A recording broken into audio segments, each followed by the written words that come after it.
The Sleep Insight series invites listeners to learn about this amazing adventure we take every night called sleep. Through these insightful discussions, we examine sleep and our society's beliefs about sleep from a variety of angles.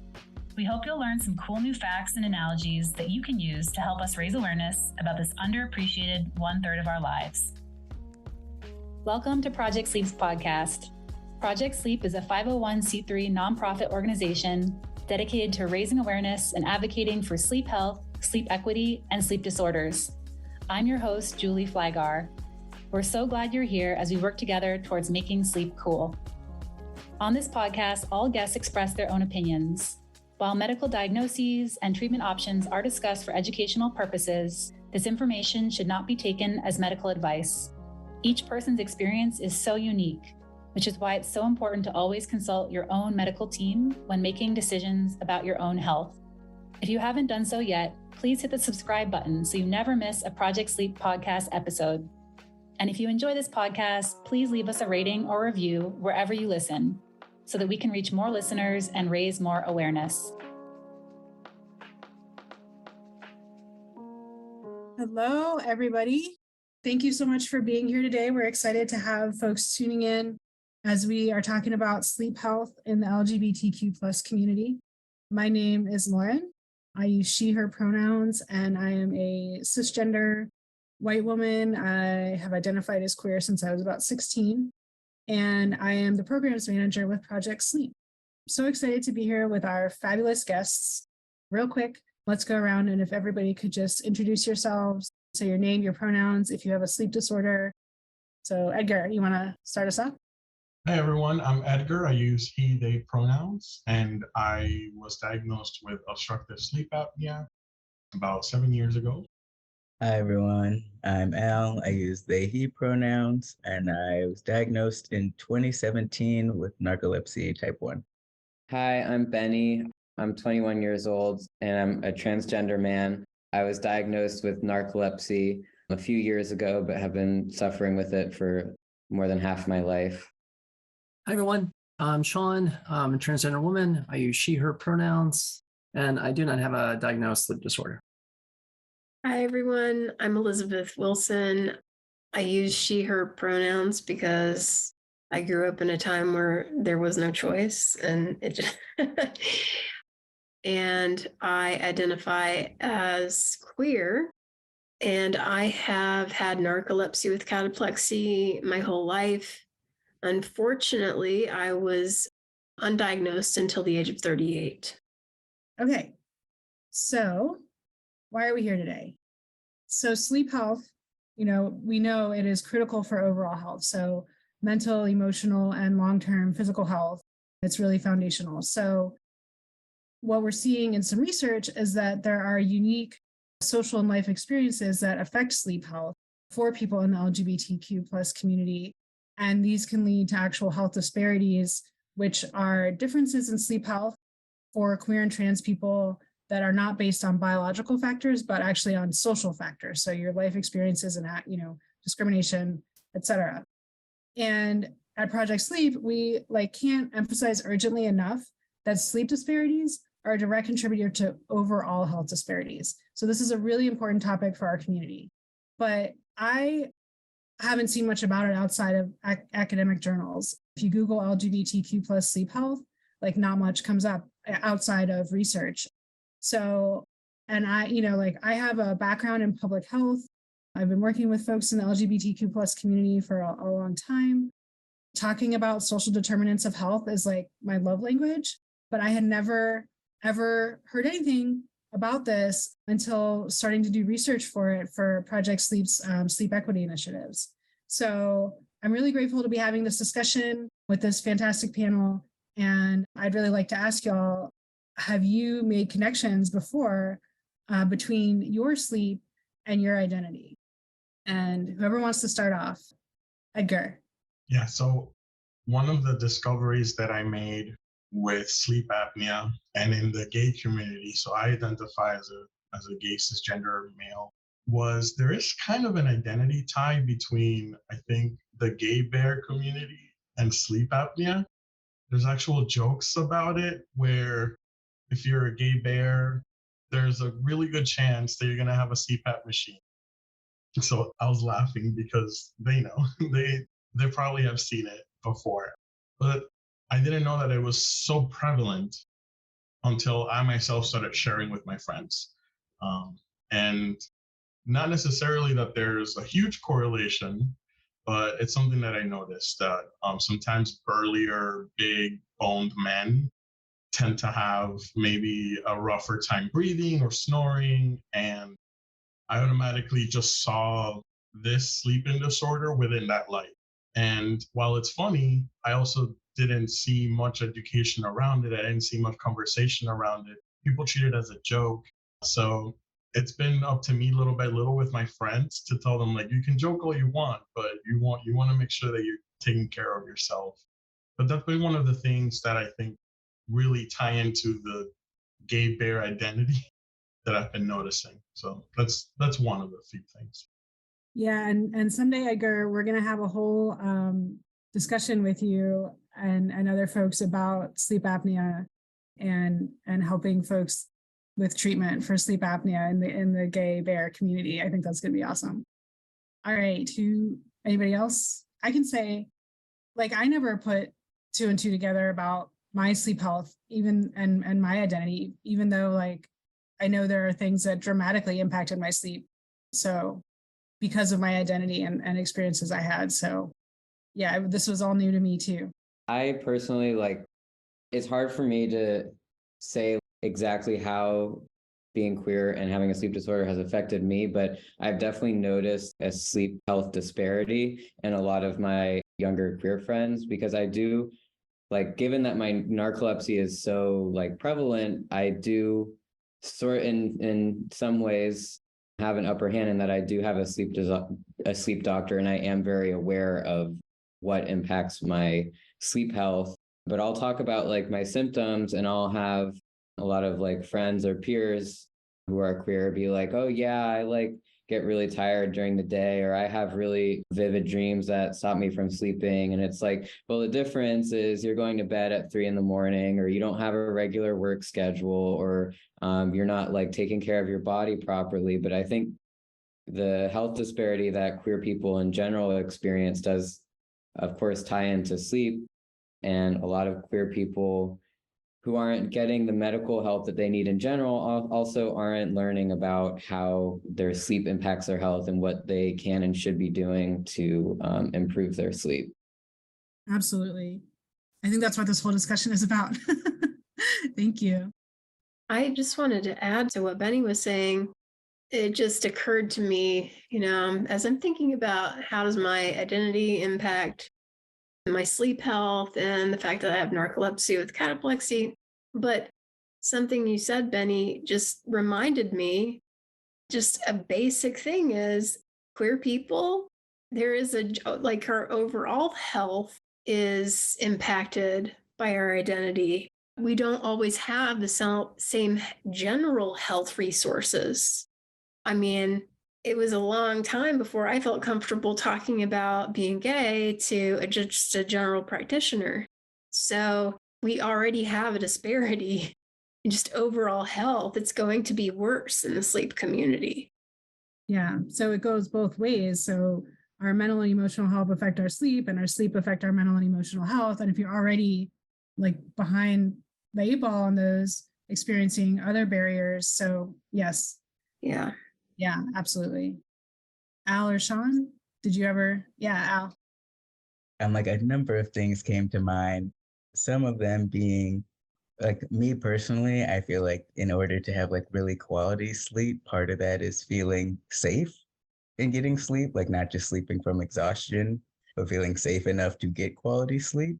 And I know, like, we talked about a little bit earlier, but like when I was transitioning during the Trump elections, my house was regularly vandalized. And so it makes it much harder to get quality sleep if I'm worried about the security of my home based on my identity as a Black person, as a queer person, as a trans person, along as, like, if you, because of your queer identity, you might have to live with roommates because you're not financially secure enough to live by yourself. Well, if you have an extremely homophobic or transphobic roommate, that is going to make it much more difficult to get quality sleep.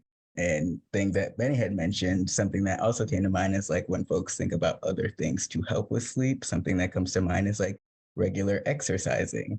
As a queer trans person, accessing a gym can be much harder than it is for other folks. Trying to do like intramural sports, as we know in this current climate, people don't want trans people to exist and enjoy sports with other people by themselves, etc. So these ways in which we could enrich ourselves or, try to be healthier in other aspects to help our sleep, all of those things are also impacted.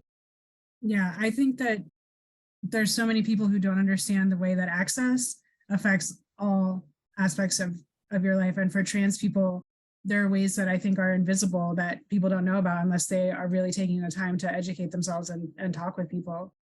Sean, do you have any thoughts? Have you connected your sleep health and your identity before? See the connection. Yeah, it was through sleep that really helped me be a little bit more accepting about being trans. I usually don't take much kind of stock in dreams. I mean, you can tell it sometimes when you're working through something like, oh yeah, my brain's processing this or so. But I had a recurring dream in which I was fighting somebody, faceless opponent. We're fighting out in the street. We're punching, kicking. I should be winning. I'm landing blows that should take the fight out of somebody. They should be knocked down on the ground, but they didn't go down. They just kept advancing. Anything I did just had no effect on them. At the time, I thought it was related to work, that I was just ineffective in my job, not having any impact, as it were. And that's kind of how I explained it to myself. Then years later, after, start wrestling with the idea of being trans, I was talking to a friend whom I shared some things with. And it was really she asked the critical question of this dream. Did I feel threatened? That there was going to be bodily harm in this fight? No, I just wanted them to stop, just wanted them to go down, not keep advancing. That's when she goes, you know what this is about, right? So that's when I really kind of through that dream, a lot more accepting of being trans. It was a part of me that wasn't going to be suppressed any longer, that needed to come out. So yeah, it was through sleep that I was a little bit more accepting of myself. I don't have that dream anymore. I think that is just so fascinating and beautiful. And how you say, like, you weren't going to be repressed anymore is so powerful. And I can kind of relate to that too. I've had dreams lately. So I've been in a straight appearing marriage for almost 6 years. And I felt pretty isolated from the queer community. And I have some feelings of like, kind of being an imposter when I go into queer spaces. But lately I've been realizing like, I really need to show up as my whole self anywhere I am, and that the right people will embrace that. And so for me, I've been having this dream that's like about like re-embracing my queer identity. And I don't know, it's been helping me kind of like process that too. So I think dreams have this universal language that's also like unique to each of us. And we could have a whole discussion about that too. Elizabeth, did you have? Yeah, something that you said really struck me, feeling something about not feeling like an imposter in queer spaces. Oh, I know what it was. You said that it's hard not to be your whole self. And one of the things, the barriers for me, when I finally got a diagnosis, and I had been struggling my entire life with this, and when I finally got a diagnosis, I'm old and I don't know about Facebook or anything like that. But that was when I realized that there were all kinds of supports out there. There are lots of Facebook groups and support through social media. And when I did discover that these were available, it took me years after the fact to feel comfortable enough to even inch in there, because I was so afraid. It's so hard for me to not be my whole self all the time. It's hard on anyone to censor anything about themselves. But for me in particular, it was just like, God, it was just such an added stress making sure you don't have any pronouns because, having a gay partner is if things are happening in a relationship that are impacting your narcolepsy, you can't exactly use. I felt like I was constantly working so much harder to withhold and to make sure that I didn't use pronouns and rework what I needed to say because I was afraid. I was afraid of being rejected. I was afraid of being harassed. I was afraid I wouldn't be welcome there, And it really prevented me from seeking out the support that was really there for me. And part of it's my age. I am 53 and I didn't grow up kind of feeling comfortable with social media. I didn't even know what it was. But fortunately for me, I did attempt to join a support group, and something about what I had written wasn't clever enough, I suppose, and caused another person in that group to question if maybe I was gay. And she was blunt enough to just message me and, with just this really blunt, so are you gay or what? And I'm like, oh, I am, you know? And that was a breakthrough moment for me. And I began to allow myself to show up a little bit more fully, but never quite. I haven't quite gotten to that point where I feel completely comfortable in the support that's available. And I think we know that social support is so important for people with sleep disorders. We call it at Project Sleep, we consider it one of the 4 pillars of treatment, along with naps and medications and lifestyle, adjustments. So, and we often say that we wish doctors would prescribe social support along with medications for people with sleep disorders. So feeling excluded or feeling afraid to show up as your whole self in that space. Yeah. So, and I hope folks out there know that another nonprofit organization in the sleep space, Wake Up Narcolepsy, actually has a free online support group for people who have narcolepsy or hypersomnia and identify as LGBTQIA+. So you can find that on Wake Up Narcolepsy's website. And I've heard fantastic things about it. Are you facing sleep issues or a sleep disorder? Project Sleep is now excited to have the Sleep Helpline, a nonprofit-led free national helpline providing personalized support and resources. You can reach out today to speak with a compassionate resource specialist who will listen and help provide accurate sleep disorders information, resources to help navigate daily living and the healthcare landscape, and connect you with a certified sleep center and patient support organizations. Contact the Sleep Helpline at 1-800-819-2043 or by filling out a form on our website at project-sleep.com.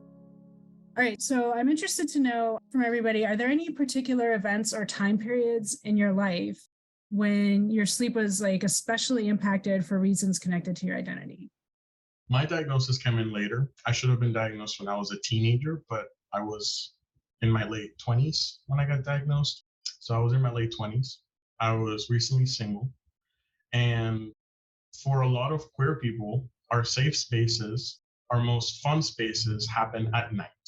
Our most social times for us to come out and play and to be ourselves and to enjoy our community, a lot of it happens at night because we tend to have to hide a little bit more from the rest of the world to not make anyone else uncomfortable, where we're not going to be sexualized and we're not going to be told that what we're doing is inappropriate. So going through the whole diagnosis process and being told that I needed to have a better sleep regimen and to not drink alcohol and to not do any of these other drugs and to not do any of the other activities that I found solace in and felt, even though they were unhealthy in a way, there was another aspect of emotional health that was benefiting me from being able to go out and enjoy the clubs, enjoy the drag shows, enjoy people, meeting people. I was recently single, so there was this conflicting idea in my mind of what I was supposed to be doing.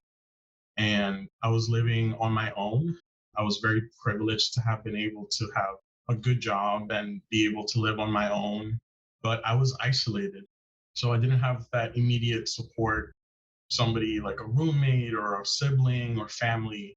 And I just going out was my way of reconnecting with myself, reconnecting with my gay identity, or being able to learn from others in that aspect. So going through the whole diagnosis just kind of turned my world upside down a little bit, because then now I knew better. I knew so much better, and it's gotten me to a better place now. But at the time, those events around 2016, I still wanted to go out. I wanted to get to know myself more, and it was very challenging. And I'm just curious, have you found a way to like have a nightlife and be like stick to your treatment and all that? So I think by now what has happened is I adore sleep so much. Whatever sleep I can get, I put it on a pedestal above anything else. And being sober now from alcohol, not eating specific foods late at night, or not going out to shows, has become a part of now my identity in a way. So like I've redefined what my gay identity is. And it doesn't mean going out to drag shows anymore. It doesn't mean going out to shows and getting drunk. So I've kind of readjusted, and I hang out with some of my friends. We play board games. Everybody's out by 10:30. And I'm like, okay, great, going to sleep. Thank you, everybody. Bye-bye. So adjustments, yeah. I think Edgar makes a really good point in bringing up that a lot of the LGBT community like events are very centered around having a nightlife. I think there's enough of a sober community within the queer community, but it's still all very nightlife based. And as someone with narcolepsy, like some of the newer treatments you see, like I'm preparing to get it put on Xywav. It goes from alcohol being not great for your sleep to suddenly like alcohol, if you have that while you're on this medication, like you could slip into a coma. It's like not allowed whatsoever. On top of that, you can't eat like 2 hours before bed, and you have to take 2 doses spread throughout the night. So you have to have a very rigid sleep schedule. And I think that really does impact kind of like what is available to you as a queer person, like what kind of events you're able to attend to be able to meet people and participate in the community. Absolutely. And I think those are other like invisible impacts that nobody knows about unless we're talking about them. Gosh, wow, you guys, you're making me kind of sad, because now I'm realizing, yeah, it's so hard to find community at all.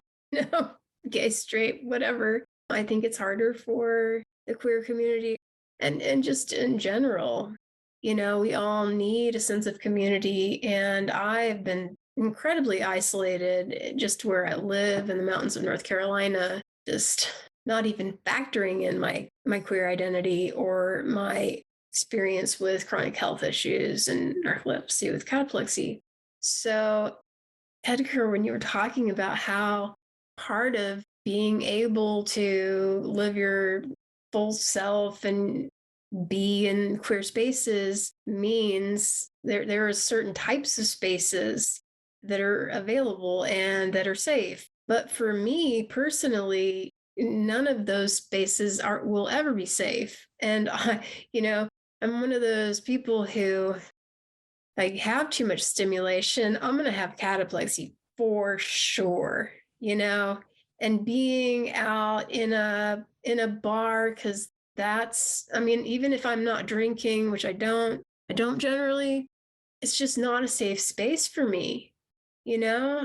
Gosh, even going to a museum with my kid, I ended up having cataplexy, and the security guards are coming over to me because they think that I'm like on drugs because I'm having cataplexy, and I can't tell them. So it's just another layer. I hadn't even really thought about it that much until Edgar brought it up, and Benny, what you're saying about how everything has to be modified, and it precludes us or excludes us from certain places in the queer community where we could, I don't know, where we would benefit. As humans, we just all need that sense of belonging, and that greatly benefits our mental health and our having community around us. And I think anything that benefits our mental health or emotional health is going to benefit our sleep. And vice versa. So it is all overlapping and all tied up together. So any other like particular events or time periods, like, or special times when your things related to your identity really impacted your sleep? For me, it was right at that age of 14. And my narcolepsy symptoms were the worst during that period. And I don't know if this is particular to queer people or just teens in general, puberty, the changes that are happening, but it was the most terrifying time in my life because I was experiencing sleep paralysis with hallucinations, auditory, visual, even olfactory. Like I could smell the building burning as I'm stuck and unable to move, speak, call out. That was the worst for me during those years when I was first beginning to tell myself, even though I was still full of self-loathing, but beginning to kind of, admit things to myself coincided with the worst of my narcolepsy symptoms, particularly that sleep paralysis. Seems like I was stuck in sleep paralysis for years. Al or Sean, do you have any thoughts about your sleep being impacted by stuff related to your identity? Yeah, it's minor though. I'm hesitant to bring it up, but just the general anxiety of, being trans and not getting enough sleep, of just my sister lives in North Carolina, Greenville, and going to visit her after about 9 months on HRT. And just, we had done this trip before, but now was super anxious about traveling, the 5 or so hours that it took to get there. The first rest stop, the family bathroom was shut down completely. And I went to the woods. Thank goodness there were woods there to go to the bathroom. Fortunately, the next one had, the family bathroom open, but just the anxiety, the thought process of, what do I do about bathrooms on this trip? Just, I don't know, a couple weeks prior to that, just not much sleep at all. So again, it just relates to this, how everything's connected. Yeah, and I wouldn't call that minor at all. And I'm really glad you brought it up. And I think you when we were having a conversation before, you told me there's a refuge bathroom list that you can download. Yeah, there's the Refuge app, which basically you can give a location and it will help you find gender neutral bathrooms or single stall bathrooms. So yeah, I had downloaded that. I fortunately found it before the trip and was planning. Had a backup when I finally visited her in Greenville. Yeah. And I mean, my own child who's 14, I have fears about them growing up with their gender identity, and those anxieties keep me up at night. It's not minor at all. I'm like trying to stick at the core of like the question, but I think like a lot of things that Edgar brought up ring true for me. Before being out here in the suburbs, I was in Seattle. I'm pretty active in the queer and trans community, and that looked like being heavily involved in the ballroom community, drag shows, performing myself, supporting sex workers and the like.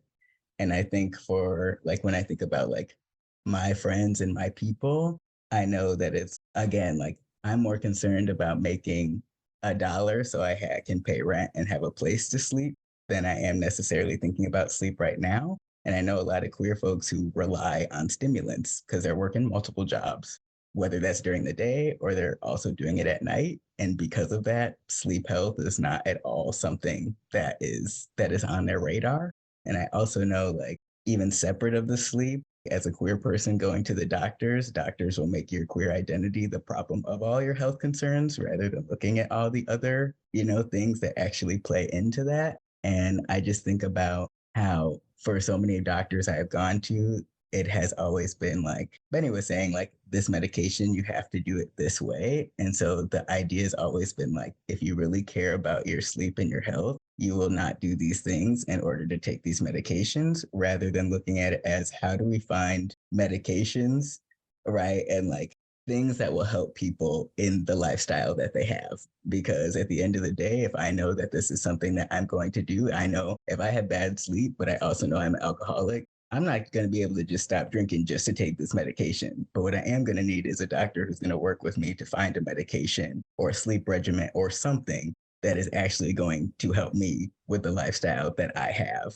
And that does greatly access. Like, I know if I want to go to the bars, I have to be very specific about what I drink, when I drink, if I drink. Is there space? Is there space on the wall for me to lean against? Am I going with a friend who I can hold on to, if I get real tired from dancing and feel like I'm going to have a moment? And unfortunately, like, as queer folks and also people with sleep disorders, et cetera, disabled folks, the onus is regularly put on us to carry that weight. When, it would be nice if, like, yeah, I might have to worry about cataplexy at the club, but it would be nice if the club had more space where I could go in there in a wheelchair if I was worried about my cataplexy acting up, because I want to be there, even if, right, those spaces might cause something to happen to me. I still deserve to have access to those spaces if I want to. Absolutely. And I think that, with doctors really needing to be able to meet people where they are so that you can have treatment that works for you, because not everybody's going to be able to fit into this box and these strict regimens. Now I've already forgotten, but what you were saying about, it's always on us to figure out all the details that would enable us to participate in whatever it is, even if it's a daytime thing. And cataplexy is a real issue for me because, I feel like I need to have something tattooed on me that says I'm not on drugs, because it's a real problem. It's like when I'm having cataplexy, I'm totally aware. I can hear everything. And it's like, I want to participate. I want to be able to have be in a community and participate in that community. And it might, I need to be able to do it however I can. And sometimes that means that I'm all slumped over, but I'm still there, I'm still there. And I just wish that in our community, there was more space for that to happen, for me to not have to feel so uncomfortable being there in the form that I end up sometimes in. I don't know if that made any sense, but something about what you're saying really rang true for me. Just there's so few spaces that are safe for us anyway. And it's just one more way that we have to troubleshoot. And for me personally, there aren't a lot of solutions. I just miss out. And I think, and then when we come to, I think, multiple layers of marginalization.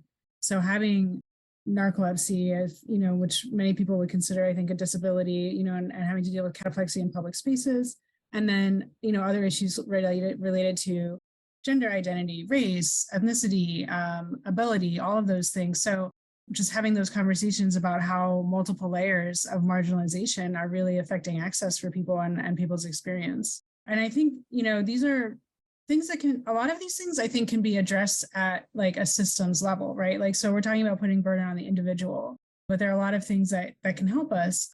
Like for me, when I was 16, I came out and it did not go well in my home, and it became a really unsafe space for me. So, I would end up leaving for months at a time and just crashing wherever I could with friends or just sketchy people that had a couch, whatever. And I left home for good when I was just shy of 18. And it didn't just impact my immediate health and safety that this was going on.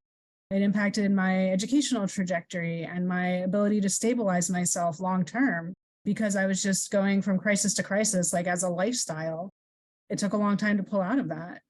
I think I eventually, I have multiple layers of privilege that allowed me to claw my way out of that hole. And I did end up graduating college at 28 and got my master's degree and found a professional life. And I've been married now, with to a person who's very stable and owned a home when we met. And there are all these factors in my life that have allowed me to make healthier choices and prioritize self-care. But when I was younger, sleep was whatever. I can't think about sleep. What is mental health? I just have to get through today and then tomorrow and then the next day. And the things that have helped are stable housing, an income, health insurance, social support, all of these things that can be addressed on a big societal level if we have the will to do it, right? Which is a big if. So I'm curious, what has helped y'all with your sleep? I think the big one for me was finally having health insurance.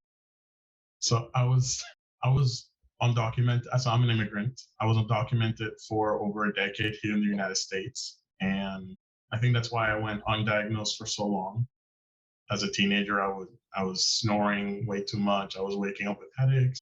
So having access to health services and being able to actually have the freedom to choose my healthcare provider and not be tied down to a free clinic of services that may not apply to me. So the healthcare alone is a privilege that I am so grateful to have, and it's a right. And as somebody who was struggling so much with health issues, that's been one of the great things.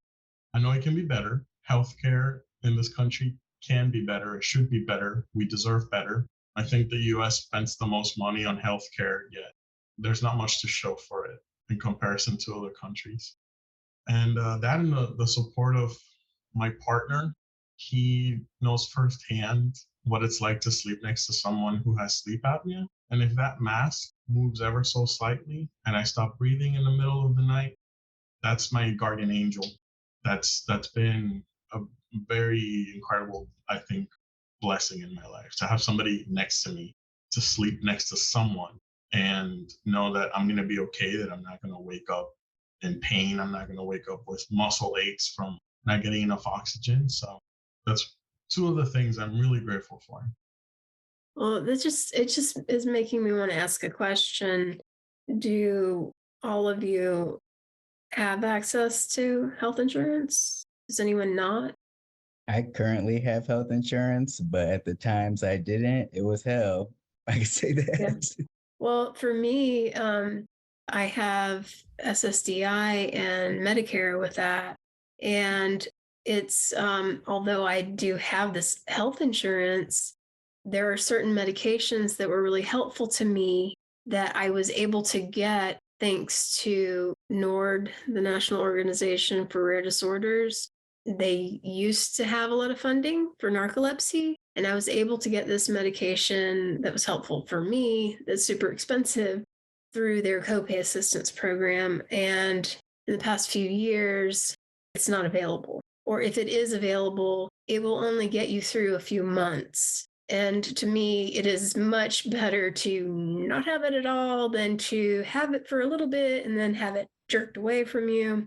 So, yes, I did have health insurance, but my Medicare prescription drug plan for this medication, without having copay assistance through NORD, that just wasn't there, my copay would be roughly $3,700 a month.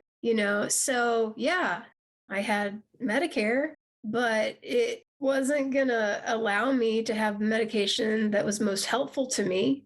Who can afford that, Anyway, I think, yeah, having access to healthcare or health insurance is really important, but it's not always going to be helpful to people with narcolepsy or other, rare disorders. It's not going to, yes, it matters. And yes, it is a privilege, but it doesn't address us specifically. More on like what has helped my sleep, definitely getting a diagnosis. I know that, especially when my family was informed that I got my diagnosis, like a big expectation was, well, great, now you can be put on a medication that's going to fix everything. And I've tried like 5 medications since my diagnosis, and it takes a while to go through insurance and get, especially with a lot of the narcolepsy medications that require like all this paperwork and stuff. And then to like wait to see if it works. And then the cost of it, even with insurance, can sometimes be more than I can afford. But something that I didn't really like expect to come out of my diagnosis was like prior to it, it was like I was getting up, going to school, sleeping through a few of my classes, sleeping through my lunch, coming home, sleeping, like taking an afternoon nap, having my dinner, and then going to bed. And like basically all I was doing is just sleeping, and having a doctor going in there with the expectation of maybe finally I can like get out of having to nap every day and having a doctor tell me, no, you need naps. Like that's part of the treatment plan. You've got to have regularly scheduled naps. So now I've got a schedule that's built around having naps and kind of having the opportunity to figure out about my body. Like if I can just get, even if I can get a friggin' 5-minute nap in there, it's better than nothing. And if I can get, usually I take like 2 20-minute naps a day, like just having like a doctor to like help me work through like what my schedule should look like and tell me like, no, you have a disorder, you are supposed to be napping. And that's part of the treatment has been very helpful to me. And I think that is something that a lot of people who don't have narcolepsy struggle to understand. Like I do have a lot of very supportive friends and I'm like, I'm sorry, like I don't feel safe to drive unless I can go take a nap real quick. And they're like, all right, so will I see you in a couple hours? And I'm like, I just need like 20 minutes. Like I'm not talking like a whole 2-hour nap. I just need 20 minutes. But yeah, so that's definitely been helpful to not necessarily the quality of my sleep, but the quality of my day, just to know to carve out, to have that diagnosis and know that about myself, that I should be carving out time to nap during the day. And I'm curious, how long did you go between the time you started having narcolepsy symptoms and you got your diagnosis? A long time. I think I said earlier, like I started falling asleep uncontrollably, like during school when I was like in 8th grade. So when I was like 13, and I have read online that like they think narcolepsy symptoms kind of come in stages and it could be years apart. And I recall as early as like 11, I was like super, super fascinated with dreams because I was like, why am I remembering like 6 dreams a night while a lot of people remember like 1 dream a week? So I was like, I remember I was very interested in dreams when I was a lot younger because that was something I could already tell was different in how I experienced it compared to other people. And then as far as like sleepiness went, from like 13, 14 on, it just like was, and then dealing with issues at home and like the combination of my narcolepsy and my undiagnosed narcolepsy with household issues, that's when I was really just, all I was doing is getting up just enough to eat. And that was basically it. Wow. Yeah. I'm really glad you were able to find your diagnosis. So you were 18 when you got diagnosed, right? Correct. Yeah. You did that on your own. Yeah. And that's incredible. I mean, it takes so much to navigate our health system. And I think, yeah, there are definitely very long delays in diagnosis for narcolepsy. And that's why we work so hard to raise public awareness and get the message out there and combat misperceptions so that people can recognize narcolepsy symptoms, because people are going for years and years and decades even without a diagnosis, and it's impacting their quality of life. And then, if you put, oh, I'm queer on top of that, and then you have like trouble finding a doctor who's going to be understanding and sensitive to your needs, it's a real challenge. Benny, I just have to say, I still am just so impressed that you have been able to navigate this on your own. I mean, I'm so impressed by that you've been able to recognize your own needs and you've had to wait it out because, you were held back from getting the help that you needed and deserved. You were held back from that and had to wait, until you were legally able to help yourself. That's amazing. So I'm so impressed by that. Thank you. And the other thing you're mentioning about dreaming and things, I just, during that period, 14, 15, I really thought that I was possessed by demons. I'm so happy now to have a diagnosis because I honestly, first of all, I'd seen doctor after doctor after doctor because I do have a complex medical history. And I was told over and over and over again, it's all in your head. It's all in your head. It's all in your head. Like anything that I brought up as being problematic for me was all in my head. And it led to a lot of self-censoring. And a big part of this is fear of the stigma attached to different mental health issues. And I think there's just so much fear that I've had to manage in my life that relates to narcolepsy and being gay, not feeling comfortable enough to bring my identity with me to my health appointments. And also, even when I found an awesome neurologist it took a couple of extra years that were unnecessary because I was holding things back. For example, all the hallucinations I was having, because I did not want to be labeled with schizophrenia. That's the first thing that would come up. And I finally, after I think it took a couple of years working with a great neurologist before I don't know, I let something slip about the hallucinations I was having, a sleep paralysis. I didn't even know what that was before I was diagnosed. I just thought I was being possessed by demons. But I think that it's true for so many people, gay or straight. My neurologist told me this story about how you have to wait to hear certain things, and it takes a long time for people to feel comfortable. And one of the stories she tells is about a patient who would see a giant hand over their face when they were falling asleep, and it's like, oh, that's a red flag. Let's talk more about that. But it's a lot harder to be forthcoming about things that you're already at risk with having a queer identity. You're already like on guard.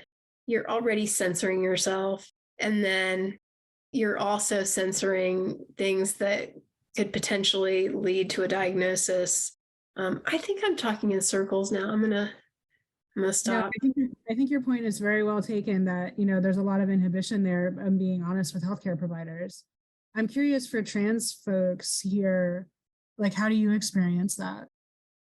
Personally, I have reached the point. I think somebody had kind of touched on this before about, I think it was Elizabeth who had kind of mentioned like how much of a struggle it is to like try and hide, like for her being gay or for me being trans, like I have to restructure like my responses to hide it. So I've gotten to the point already where I like, when I'm looking for a doctor, I'll call a center and be like, hey, does your doctor like know how to handle trans patients? And if they don't, then that's not a doctor I'm going to go to. And I have another trans friend who doesn't like telling his doctors. And for me, like, I know that it's important for my doctors to know things that I wouldn't even think about. I want to be able to trust my doctor to be able to think about it himself. Like my current sleep doctor is like, oh, well, you had a hysterectomy, like, a little over about a year ago. Like, it's not a bad time to retest you for sleep apnea since the risk could have increased. So I'm like, I wouldn't have even thought about that. So being able to go to a doctor who is aware of it and is very accepting and will like factor it into your healthcare, I think is very important. Yay for that doctor for being aware. Yeah. And going back, Elizabeth, to what you were saying about hallucinations. So things were not good with my family when I was young, and over the years we kind of like swept it all under the rug. But then when my teenager was coming out, with questions about their orientation and gender identity, it caused a lot of trouble again with my parents. And that, in addition to advocating for my kid, and having conflict over that, it re-triggered all of my like childhood trauma stuff. And I actually started having hypnagogic and hypnopompic hallucinations. And I still do. This was like 2.5 years ago, and I'm still having them. This morning, I got woken up by loud, urgent knocking on my window, like 2 hours before my alarm went off. And I was like getting ready for this panel. And I was like, I got to get good sleep. And I had done all my planning and doing the best that I could to take care of myself. And I still, got less sleep than I wanted to because of this, just like, the stress and anxiety brought on by life experiences that were 25 years ago. It's crazy. So anyway, we've been talking about so many topics, and I'm like, it's gone by so fast, but a few final thoughts. So if you all could say anything to doctors, researchers, policymakers, anybody in a position to help with these issues, what would you say to them? I think something that I would say is specifically about being trans, both for doctors and policymakers. However you feel about it, especially for doctors, however you feel about it, you're not going to be able to change a patient's transness. You're not going to be able to change how they identify by trying to like withhold certain treatments or trying to like, encourage them down a different path. I think it's all kind of obvious to us, but needs to be said, like you're doing more harm than good as a healthcare provider and as a politician, when you try and restrict trans and queer people from receiving the same healthcare that everyone else does on the basis of their identity. So I would say it's really important to keep an open mind. And if you have a queer patient come in, just accept, that's what they are. You're not going to, as a doctor, you're not going to change that. Just treat them as an equal person and as you would any other patient. I think it's really important. Anybody else? Thoughts? Because I'm going to share these as much as I can with people who are in a position to help. Other than everything that we've talked about, I think just some further research into the queer experience and how it affects sleep. Our anecdotes and our stories and the information that we collect from everyone, there's still such misconceptions about a lifestyle choice, like the nightlife thing, like the safety that we feel, or there's this choice. And I think a lot of providers have used that word too much, where, your lifestyle choices, you got to make these choices, you got to improve your health through these choices. And so, right, so it's a lot of well-meant, but it's gaslighting in a way, because sometimes we don't get to pick or choose exactly what are some of the things that bring us joy. And so if it means being able to confide with your care provider that you want to go out, you want to have fun, you want to do this, and there's trade-offs. So I think just the fact that people call it a lifestyle choice has been damaging enough. And I think we're ready for some new rhetoric. Agreed. Okay, so what I would say, so like you're saying, Edgar, doctors are, and lots of well-meaning people are, doing a lot of education and awareness work, and this is really vital, important work, right? But it's just the tip of the iceberg when it comes to improving health, right? So it's really important that we don't just yell self-care and sleep hygiene at people when there are all these really, really real social factors going on that can make healthy sleep difficult or even impossible. And when sleep disorders are still going undiagnosed or misdiagnosed for years and years for people, right? So I think we really can't be putting it all on individuals, and we need community care and we need systemic change that make healthy sleep achievable. So that's my message to folks who can help. And then what would you all like to say to other LGBTQ plus people who might be struggling with their sleep or maybe not thinking about their sleep? For me, I would say to not be afraid to reach out to access the support that is available. I think there are more people who are supportive than there are people who are actively seeking to harm us. I want to believe that. Part of me is laughing inside because it's so not true, right? I mean, look at just, people, if they do have the economic means, are having to move just to access trans healthcare. I'm kind of contradicting myself a little bit, but just to have a little faith, I guess, and in the support that could be available to you, give it a chance. It might be a good place for you. It's messy. Yeah. With a whole lot of contradictions. Sorry. No, that's honest. Anybody else? What would you say to other queer and trans folks? I think I would say just rely on your closest support networks, especially other queer and trans friends.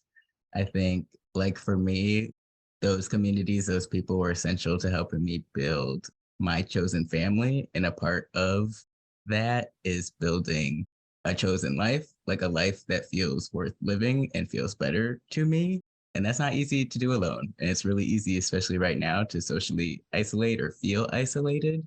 So even if your other friends might not be having issues with your sleep, letting them know so they have a way of supporting you is always beneficial. I'm thinking of two good friends right now and have known for a long time. And I remember falling asleep somewhere and my friend had taken pictures of it thinking it was really funny. And at the time I could see it, but I also recognized when I woke up, wow, that was a boundary for me. I didn't like being caught in a compromised situation of which I was not aware of. And because of the friendship and closeness I felt with this person, I was also comfortable enough to let them know that when I'm asleep, I'd rather you draw a dick on my forehead than take a picture of me falling out the chair, whatever it may be. But again, like I felt comfortable enough in that relationship to say, like, this is what I need when I sleep, or what I need from you in these circumstances. And doesn't have a sleep disorder at all, but being able to open up with them about that makes it much easier to say, like, we have plans to do something. Hey, friend, like Benny said, I need to sleep for 20 minutes before we go somewhere. It doesn't mean I don't want to do it. Doesn't mean I don't want to do it with you. It just means if we're going to get there alive, you're going to have to wait for me to take this nap. Yes. And I agree with Al, setting those boundaries with your closest friends so that you can all still enjoy and have fun, but at the same time, knowing that if you don't recharge, then you can't hang out with your friends the next day, or your chosen family, or your chosen loved ones, or anyone else. So I've experienced that myself too. I usually have moments where I have friends peer pressuring me to stay out a little longer, and like, oh, I just got here, I didn't get to talk to you. I'm like, that's fine, that's great, but I'm gonna go to sleep. So creating those boundaries so that you can be your most authentic self, because without sleep, you cannot do that. So just like they say, put on SPF, which has become more popular. I think I see more people paying more attention to making sure that you put SPF on your face when you go out. I want it to become as popular for people to normalize, like, hey, I'll go out one night this week, and that should be enough. That'll be good. And do what works best for you. That's pretty much it. Edgar, that was much more positive than mine. Can I just like say what he said? I think all sides of the coin are totally valid. And so what I would say to folks, you're not alone. And so don't be. Find your people if you can, and reach out and find those resources. And also, there are solid, real reasons that sleep might not be your highest priority, or you might be having a tough time getting sleep. So don't be hard on yourself about it. And also, like Edgar said, queer and trans joy are like the fuel of our resilience and our resistance. And we really need that right now. We all do. And we need our allies, and we need support, and we need to be rested to feel our joy fully and to be able to lift up ourselves and others. So please be gentle with yourself and find those spaces of joy for yourself, and when you can and how you can, prioritize your rest. Thank you so much, y'all. This has been fantastic. And to everyone out there who supports queer and trans people, we see you and we hear you, and we're so glad that you're part of our community. So thank you, and bye for now.